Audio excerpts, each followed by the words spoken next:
Dear students, ఈ video ద్వారా కన్సైన్మెంట్లో consignor కన్సైనీకి invoice పై సరుకు పంపిస్తే ఏ విధంగా అనేది వివరిస్తున్నాము. ఇది డిగ్రీ సెకండ్ సెమిస్టర్ వారికి, ఇంటర్మీడియట్ సెకండ్ ఇయర్ వారికి ఉపయోగపడుతుంది. దీని ద్వారా ఏ విధంగా కన్సైన్మెంట్పై కన్సైనర్ కన్సైనీకి సరుకు పంపేటప్పుడు ఇన్వాయిస్ ధరకు పంపిస్తే ఏ విధంగా అనేది మీరు అర్థం చేసుకుంటారని, ఏ విధంగా లెక్కిస్తారనేది తెలుసుకుంటారని ఆశిస్తూ, స్వస్తిక్ లిమిటెడ్ 1 జనవరి 2003న ఢిల్లీకి చెందిన నరేందర్ అండ్ కంపెనీ వారికి 100 సైకిళ్లను తమ తరపున అమ్మి పెట్టవలసిందని పంపినారు. ఒక్కో సైకిల్ ఖరీదు 250, కానీ ఇన్వాయిస్ ధర 300కు స్వస్తిక్ లిమిటెడ్కు పంపించడం జరిగింది. అందుకుగాను ఫ్రైట్ బీమా క్రింద 1000 రూపాయలు ఖర్చు పెట్టినది. నరేందర్ అండ్ కంపెనీ నుండి అడ్వాన్స్గా 10,000 చెక్కు వచ్చినది. నరేందర్ అండ్ కంపెనీ 500 ఆక్ట్రాయ్ మరియు మోత కూలీ ఖర్చుల క్రింద చెల్లిస్తూ 400 అద్దె క్రింద 300 బీమా క్రింద చెల్లించడం జరిగింది. 30 జూన్ 2003 నాటికి 80 సైకిళ్లను 25,000కు అమ్మినారు. Narender and company proforma invoice ధరపై 5%, ప్రొఫార్మా ఇన్వాయిస్ ధరకు మించి అమ్మిన మిగులు అమ్మకాలపై 25% కమిషన్ పొందుతుంది. నరేందర్ అండ్ కంపెనీ చెల్లించాల్సిన మొత్తాన్ని బ్యాంకు డ్రాఫ్ట్గా చెల్లించింది. పై వ్యవహారాలకు కన్సైనర్ కన్సైనీ పుస్తకాలలో చిట్టాపద్దులు రాసి ఆవర్జా ఖాతాలను కూడా చూపండి. చూడండి, పై ప్రశ్నను చూసుకుంటూ, మరి జనవరి 1, 2003న కన్సైన్మెంట్పై సరుకు పంపిస్తే అది నరేందర్ కంపెనీ ఢిల్లీలో ఉన్నారు కాబట్టి ఢిల్లీ కన్సైన్మెంట్గా భావిస్తూ ఢిల్లీ కన్సైన్మెంట్ ఖాతా డెబిటార్ టు కన్సైన్మెంట్పై పంపిన సరుకు ఖాతా 100 సైకిళ్లను ఇన్వాయిస్ ధర 300 చొప్పున కాబట్టి 30,000. అదేవిధంగా సరుకు పంపిస్తూ 1000 రూపాయలు ఖర్చులు చెల్లించారు కాబట్టి ఢిల్లీ కన్సైన్మెంట్ ఖాతా డెబిటార్ టు బ్యాంక్ ఖాతా. దాంతోపాటు నరేందర్ నుంచి అడ్వాన్స్ వచ్చింది కాబట్టి బ్యాంకు ఖాతా డెబిటార్ టు నరేందర్ ఖాతా 10,000 రూపాయలు. మరి కన్సైనీ కూడా ఖర్చులు చెల్లించారు, మొత్తం 1,200. కాబట్టి జూన్ 30న ఢిల్లీ కన్సైన్మెంట్ ఖాతా డెబిటార్ టు నరేందర్ కంపెనీ ఖాతా. తర్వాత జూన్ 30వ తారీఖున 80 సైకిళ్లను 25,000కు నరేందర్ కంపెనీ వారు అమ్మివేశారు కాబట్టి నరేందర్ అండ్ కంపెనీ ఖాతా డెబిటార్ టు ఢిల్లీ కన్సైన్మెంట్ ఖాతా. 80 సైకిళ్లను 25,000కు అమ్మినందున మరి అమ్మకాలపై కమిషన్ కన్సైనీకి చెల్లించాలి. ఇందుకు మరి 80 సైకిళ్ళకి 5% చొప్పున మరియు అంతకు మించి అమ్మిన అమ్మకాలపై 25% చొప్పున. కాబట్టి 80 సైకిళ్లకు 300 చొప్పున 5% కనుక తీసుకున్నట్లయితే 24,000కు 1,200 అవుతుంది. మరి 25,000 అమ్మకాలలో 1000 రూపాయలు అత్యధిక అమ్మకాలు, కన్సైన్మెంటుకు ఇన్వాయిస్ ధరకు పంపిన ధర అమ్మకాలు కాబట్టి 25,000 అనగా 24,000కు మించి ఉన్నటువంటి మొత్తం 1000 రూపాయలు, దానికి 25% అంటే 250. మరి 5% 1,200, ఇది 250, 1,450. దీనికి చిట్టాపద్దు ఢిల్లీ కన్సైన్మెంట్ ఖాతా డెబిటార్ టు నరేందర్ కంపెనీ ఖాతా 1,450 రూపాయలు. మరి మొత్తం కన్సైన్మెంట్ పూర్తయిన తర్వాత నరేందర్ చెల్లించవలసింది డ్రాఫ్ట్ ద్వారా చెల్లిస్తున్నారు కాబట్టి దానికి చిట్టాపద్దు జూన్ 30న బ్యాంకు ఖాతా డెబిటార్ టు నరేందర్ ఖాతా 12,350. మరి ఇందుకొరకు మనము కన్సైన్మెంట్లో 100 సైకిళ్లను పంపిస్తే 80 అమ్మారు. మరి ముగింపు సరుకు ఉంటుంది. దాని కొరకు చిట్టాపద్దు కన్సైన్మెంట్ స్టాక్ ఖాతా డెబిటార్ టు ఢిల్లీ కన్సైన్మెంట్ ఖాతా. మరి 20 సైకిళ్ళు ఒక్కొక్కటి 300 రూపాయలు చొప్పున. అదేవిధంగా కన్సైనార్ చెల్లించిన ఖర్చులు కలుపుకుంటే 6,300 రూపాయలు వస్తూ ఉన్నవి. దాంతోపాటు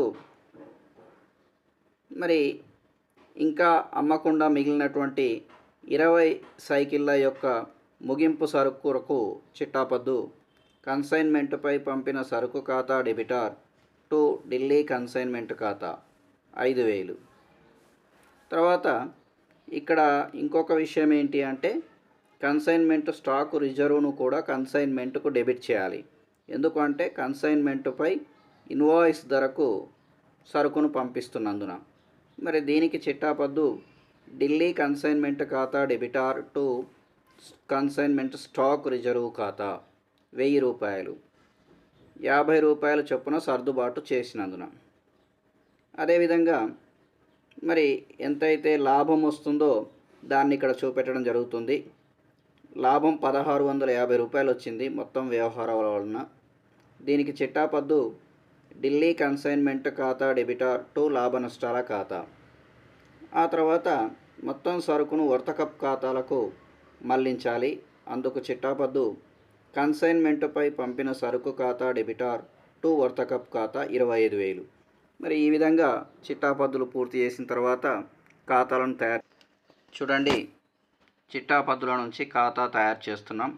ఢిల్లీ కన్సైన్మెంట్ ఖాతా మరి ఇదే కీలకమైనటువంటిది. మరి దీని ద్వారా మీరు ఎక్కువ మార్కులు పొందడానికి అవకాశం ఉంటుంది. జాగ్రత్తగా నేర్చుకోవాలి. కన్సైన్మెంట్పై సరుకు పంపితే డెబిట్ వైపు చూపెట్టాలి. కాబట్టి టు కన్సైన్మెంట్పై పంపిన సరుకు 30,000 ఇన్వాయిస్ ధరతో కలిపి. అదేవిధంగా అతను ఖర్చులు చెల్లించారు. అతను అనగా కన్సైనార్. అతని ఖర్చులకు చిట్టాపద్దు కన్సైన్మెంట్ ఖాతా డెబిటార్ టు బ్యాంకు ఖాతా 1,000 రూపాయలు. కాబట్టి డెబిట్ వైపు చూపెట్టాలి. అదేవిధంగా కన్సైనీ కూడా ఖర్చులు చెల్లించడం జరిగింది. దానికి చిట్టాపద్దు ఢిల్లీ కన్సైన్మెంట్ ఖాతా డెబిటార్ టు నరేందర్ కంపెనీ ఖాతా. కాబట్టి డెబిట్ వైపు టు నరేందర్ కంపెనీ ఖాతా. అతను పెట్టిన 1,200. ఆ తర్వాత అతని కమిషన్కి చిట్టాపద్దు ఢిల్లీ కన్సైన్మెంట్ ఖాతా డెబిటార్ టు నరేందర్ కంపెనీ ఖాతా. కాబట్టి డెబిట్ వైపు టు నరేందర్ కంపెనీ కమిషన్ 1,450. ఇప్పుడు వెంటనే మిగతా అంశాలు చూడకుండా క్రెడిట్ వైపు చూడండి. అతను సరుకు అమ్మి వేశారు.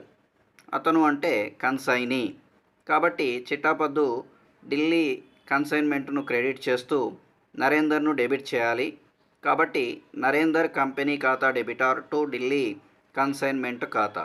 కాబట్టి క్రెడిట్ వైపు బై నరేందర్ కంపెనీ ఖాతా 25,000.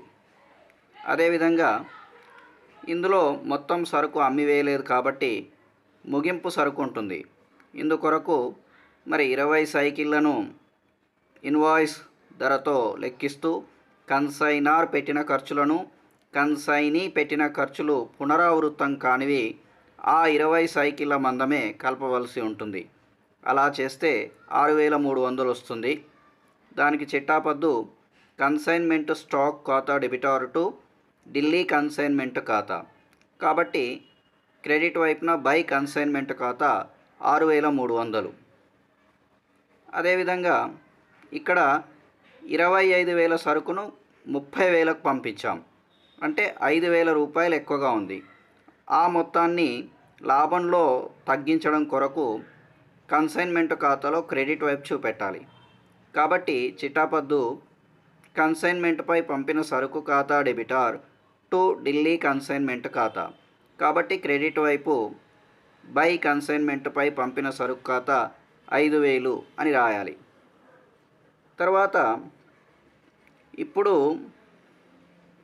ఇన్వాయిస్ ధరతో సరుకు పంపినప్పుడు మొత్తం సరుకు అమ్మలేదు కాబట్టి అందుకు అధిక మొత్తంలో ఉన్నటువంటి సరుకు రిజర్వును కూడా లాభంలో ఎక్కువగా చూపెట్టకుండా ఉండుట కొరకు ఆ మొత్తాన్ని డెబిట్ వైపు చూపెడితే వాస్తవ లాభం కనపడుతుంది. అందుకు చిట్టాపద్దు ఢిల్లీ కన్సైన్మెంట్ ఖాతా డెబిటార్ టు కన్సైన్మెంట్ స్టాక్ ఖాతా. కాబట్టి డెబిట్ వైపున టు కన్సైన్మెంట్ స్టాక్ ఖాతా 1000 రూపాయలు రాయవలసి ఉంటుంది. ఇప్పుడు క్రెడిట్ వైపు కూడండి 36,300, దాన్ని రెండు వైపులా వేయండి, తీసివేస్తే 1650 రూపాయలు వస్తుంది. దాన్ని టు కన్సైన్మెంట్పై లాభ నష్టాల ఖాతాకు మళ్లింపు అని రాయాలి. మరి ఇదే కీలకమైనటువంటి ఖాతా అండి. దీని గురించి బాగా నేర్చుకొని సక్సెస్ కావాల్సి ఉంటుంది. అదేవిధంగా ఇప్పుడు కన్సైనీ ఖాతాను చూద్దాం. నరేందర్ అండ్ కంపెనీ ఖాతా. మరి అతను సరుకును స్వీకరించినప్పుడు దాన్ని అమ్మివేస్తూ ఉంటాడు. కాబట్టి అమ్మివేస్తే చిట్టాపద్దు నరేందర్ కంపెనీ ఖాతా డెబిటార్ టు కన్సైన్మెంట్ ఖాతా. కాబట్టి నరేందర్ డెబిట్ అయింది కాబట్టి డెబిట్ వైపు టు ఢిల్లీ కన్సైన్మెంట్ ఖాతా 25,000 రూపాయలు రాయండి. అదేవిధంగా అతని నుంచి చెక్కు వచ్చింది కాబట్టి బ్యాంకు ఖాతా డెబిటార్ టు నరేందర్, కాబట్టి క్రెడిట్ వైపు రాయండి బై బ్యాంక్ ఖాతా 10,000. అదేవిధంగా అతని ఖర్చులు ఢిల్లీ కన్సైన్మెంట్ ఖాతా డెబిటార్ టు నరేందర్ కంపెనీ ఖాతా, కాబట్టి క్రెడిట్ వైపు రాయండి. అదేవిధంగా అతని కమిషన్ నరేందర్ కంపెనీ ఖాతా డెబిటార్ టు ఢిల్లీ కన్సైన్మెంట్. అలా కాకుండా ఢిల్లీ కన్సైన్మెంట్ ఖాతా డెబిటార్ టు నరేందర్ కంపెనీ అంటే ఖర్చులకు కమిషన్కి ఒకటే చిట్టాపద్దు ఉంటుంది. అది గమనించాలి. అందుకే మీకు చిట్టాపద్దు చెప్పేటప్పుడు రివర్స్లో చెప్పడం జరిగింది. ఖర్చులైనా కమిషన్ అయినా ఒకే విధంగా ఉంటుంది. కాబట్టి బై కన్సైన్మెంట్ ఖాతా 1450. మరి ఇప్పుడు చూడండి, డెబిట్ వైపు 25,000 ఉంది, దాన్ని రెండు వైపులా వేయండి, తేడా 12,350 వస్తుంది. దాన్ని బ్యాంకు అని రాస్తే అది కన్సైనీ నుండి కన్సైనార్కు రావాల్సిన మొత్తంగా భావిస్తారు. తర్వాత కన్సైన్మెంట్ స్టాక్ ఖాతా తయారు చేయాలి. 6,300 కన్సైన్మెంట్లో క్రెడిట్ చేశాం కాబట్టి ఇక్కడ డెబిట్ చేయాలి. దీనికి చిట్టాపద్దు కన్సైన్మెంట్ స్టాక్ ఖాతా డెబిటార్ టు కన్సైన్మెంట్ ఖాతా, కాబట్టి డెబిట్ వైపు టు ఢిల్లీ కన్సైన్మెంట్ ఖాతా 6,300. మరి దాన్ని నిల్వ తేల్చండి. స్టాక్ మన దగ్గర ఉంటుంది 6,300. తర్వాత కన్సైన్మెంట్ స్టాక్ రిజర్వ్ ఖాతా. దీన్ని క్రెడిట్ వైపు రాయవలసి ఉంటుంది, ఎందుకంటే కన్సైన్మెంట్లో డెబిట్ రాశాం కాబట్టి. కన్సైన్మెంట్ ఖాతా డెబిటార్ టు కన్సైన్మెంట్ స్టాక్ ఖాతా, కాబట్టి క్రెడిట్ వైపు బై కన్సైన్మెంట్ ఖాతా అని రాసి మరి నిల్వ తేల్చాలి. డెబిట్ వైపు ఏమీ ఉండదు కాబట్టి. మరి ఈ విధంగా కన్సైనార్ పుస్తకాల్లో ఖాతాలను తయారు చేయడం జరుగుతూ ఉంటుంది. ఇప్పుడు కన్సైనీ పుస్తకాల్లో చిట్టాపద్దులు చూడండి. కన్సైనీ పుస్తకాల్లో చాలా స్వల్పంగా ఉంటాయి. అతను సరుకు అమ్మినందుకు, ఖర్చులు చెల్లించినందుకు, అడ్వాన్స్ ఇచ్చినందుకు, కమిషన్ పొందినందుకు మరియు చెల్లించాల్సిన డ్రాఫ్ట్ను పంపినందుకు, ఇట్లాంటి వాటికి మాత్రమే. అదేవిధంగా ఇక్కడ ఎక్కడా కూడా కన్సైన్మెంట్ అనే పేరు రాకుండా ఉంటుంది, కాబట్టి జాగ్రత్తగా గమనించండి. మరి ఇతను మొదటగా డ్రాఫ్ట్ పంపించారు కాబట్టి చిట్టాపద్దు స్వస్తిక్ ఖాతా డెబిటార్ టు బ్యాంక్ ఖాతా 10,000 అడ్వాన్స్ పంపినందున. తర్వాత ఖర్చులు చెల్లించారు. దీనికి చిట్టాపద్దు మరి ఖర్చులు ఇతని ఖర్చులన్నీ కూడా కన్సైనారే భరించాలి. కాబట్టి కన్సైనార్ స్వస్తిక్ లిమిటెడ్, కాబట్టి స్వస్తిక్ లిమిటెడ్ ఖాతా డెబిటార్ టు బ్యాంక్ ఖాతా 1,200. అదేవిధంగా కన్సైనార్ స్వస్తిక్ తరపున అమ్మకాలు జరిపారు కాబట్టి ఆ నగదు లేదా చెక్కు కన్సైనార్కే వెళ్తుంది. కాబట్టి బ్యాంకు ఖాతా డెబిటార్ టు స్వస్తిక్ లిమిటెడ్ ఖాతా 25,000. అదేవిధంగా అమ్మకాలపై కమిషన్ స్వీకరించారు. మరి అది స్వస్తిక్ లిమిటెడ్ నుంచి కాబట్టి కమిషన్ ఆదాయం కాబట్టి స్వస్తిక్ లిమిటెడ్ ఖాతా డెబిటార్ టు కమిషన్ ఖాతా 1450. ఆ తర్వాత చివరిగా అతను పూర్తి చెల్లింపు చెక్కు రూపంలో 12,350 పంపించారు. దీనికి చిట్టాపద్దు స్వస్తిక్ లిమిటెడ్ ఖాతా డెబిటార్ టు బ్యాంక్ ఖాతా. మరి ఈ విధంగా ఇతని పుస్తకాల్లో చిట్టాపద్దులు పూర్తవుతాయి. తర్వాత కన్సైనార్ ఖాతాను ఇతను తయారు చేస్తే పూర్తిగా లెక్క అయిపోతుంది.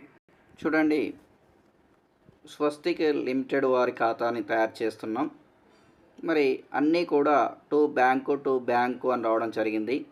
మొదటిది అడ్వాన్స్ పంపినప్పుడు డెబిట్ స్వస్తిక్ వారు, ఇతను ఖర్చులు చెల్లించినందుకు స్వస్తిక్ వారు డెబిట్. అదేవిధంగా ఇతనికి కన్సైనీకి కమిషన్ వచ్చినప్పుడు కన్సైనార్ డెబిట్. ఆ తర్వాత పూర్తి మొత్తం అమ్మివేయడం జరిగింది 80 సైకిళ్లను. దానికి స్వస్తిక్ లిమిటెడ్ వారికే చెక్కు వెళ్తుంది. కాబట్టి బ్యాంక్ ఖాతా డెబిటార్ టు స్వస్తిక్, కాబట్టి క్రెడిట్ వైపు బై బ్యాంక్ ఖాతా 25,000. మరి దాన్ని రెండు వైపులా వేస్తే తేడా 12,350. ఈ మొత్తాన్ని టు బ్యాంక్ అని రాయాలి.